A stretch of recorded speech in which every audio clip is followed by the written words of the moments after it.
दोनों निकले मतलब भ्रमण करने घूमने, तो पार्वती को ऊपर से कैलाशपुरी से नजर आया जो नीचे में मनुष्य सावन की सोमवारी कर रही है और मंदिर में जा रही है पूजा पाठ करने। तो पार्वती ने महादेव से बोले कि महादेव हमें भी मन होता है क्या जो मैं भी मनुष्य नीचे जाऊं और मैं भी जैसे ये लोग व्रत करते हैं वैसे नहा धो के गंगा में मैं भी जाके भोले बाबा का पूजा करूं। तो महादेव बोले नहीं पार्वती तुमसे नहीं हो पाएगा, तुम नहीं कर पाओगी, ये सब काम मनुष्य को ही अच्छा होता है, वही लोग करेंगे, तुम नहीं कर पाओ। पार्वती बोले क्यों, वो लोग कर पाएगी, मैं क्यों नहीं कर पाऊंगी, मैं भी कर पाऊंगी। खूब हक करने लगी। महादेव बोले कोई बात नहीं, जो तुम्हें धारण कर लो, चले जाओ नीचे धरती पे और तुम भी पूजा पाठ करके देखो जो मनुष्य का जिंदगी क्या है। पार्वती फिर मनुष्य का रूप लेके अपना आ गई, गंगा नदी गई, वहाँ पर नहाई, नहा धो के जल ली, फूल ली, और जैसे सब लेडीज जा रही थी सोमवारी के दिन पूजा करने, पूजा करने जैसे जा रही थी वहाँ पर नाई। इसीलिए गांव में एक आसन लगा दिया जाता है, जो बोलते हैं चाहे जो गाते हैं ना वो आसन पे बैठ के गाते हैं बीच में। यहाँ के जैसे सब जहाँ बैठे वही बोलते हैं, वैसे नहीं गाते। गुरुदेव में लिखा एक आसन अलग लगता है। मंदिर में भोला बाबा का पूजा करने जाती थी शिव गुरु का, तो कुछ ना कुछ जिसके जो होता था, कोई 10 रुपये 5 रुपये 1 रुपये जिसको जो था वो उसे दे देते जाते।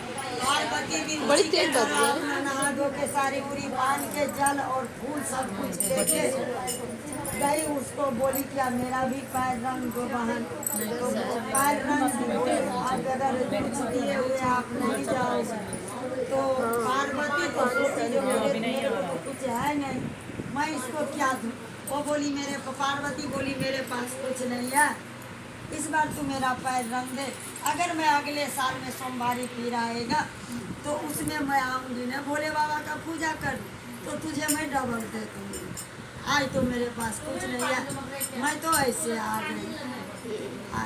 तो कोई बात नहीं, वो रंग दी। फिर पार्वती गई अपना पूजा पाठ करके और फिर अपना कैलाशपुरी चले गई।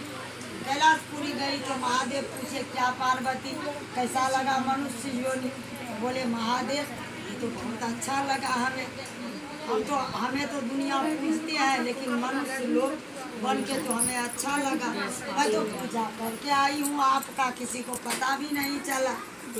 फिर अगले साल घूर के सोमवारी आया, फिर सब लेडीज सब गंगा नहा के अब वो पैर रंगा के जाती सो महादेव को जल डालने। तो उस दिन नाई ननिया नहीं बैठी क्योंकि पार्वती तो उसे कुछ दी नहीं थी। अब पार्वती जब कैलाश गई तब उसे वो जो भिखारी थी उसके पास कुछ नहीं था ननिया के पास, तो पार्वती ने अंतर्यामी उसे धन दौलत से इतना अमीर कर दी, इतना अमीर कर दी। वो जो नाई का काम करती थी तो दौलत वाली हो गई, तो नाई का काम करना छोड़ दी और वो बन गई रानी से आ गया अभिमान, नौकर चाकर लग गया, वो ऐसे सो के अपने राजसी सुख करने लग। तो भैया वो 2-4 रुपए के लिए क्यों आती अपना टाइम बर्बाद करने। सही। पार्वती फिर आई अगले साल, नहाई धोई जल्दी फूल ली और फिर जाके बोली चलो अब मैं पूजा कर गई। तो सब सखी वैसे जा रही थी, किसी का पैर रंगा नहीं थी। तो बोलिए बहन अगले साल तो तुम लोग सोमवारी का व्रत करके पूजा करने आई थी, तो तुम लोग तो सोन को श्रृंगार करके आई, इस बार तो एक चीज़ नहीं है तुम लोगों को।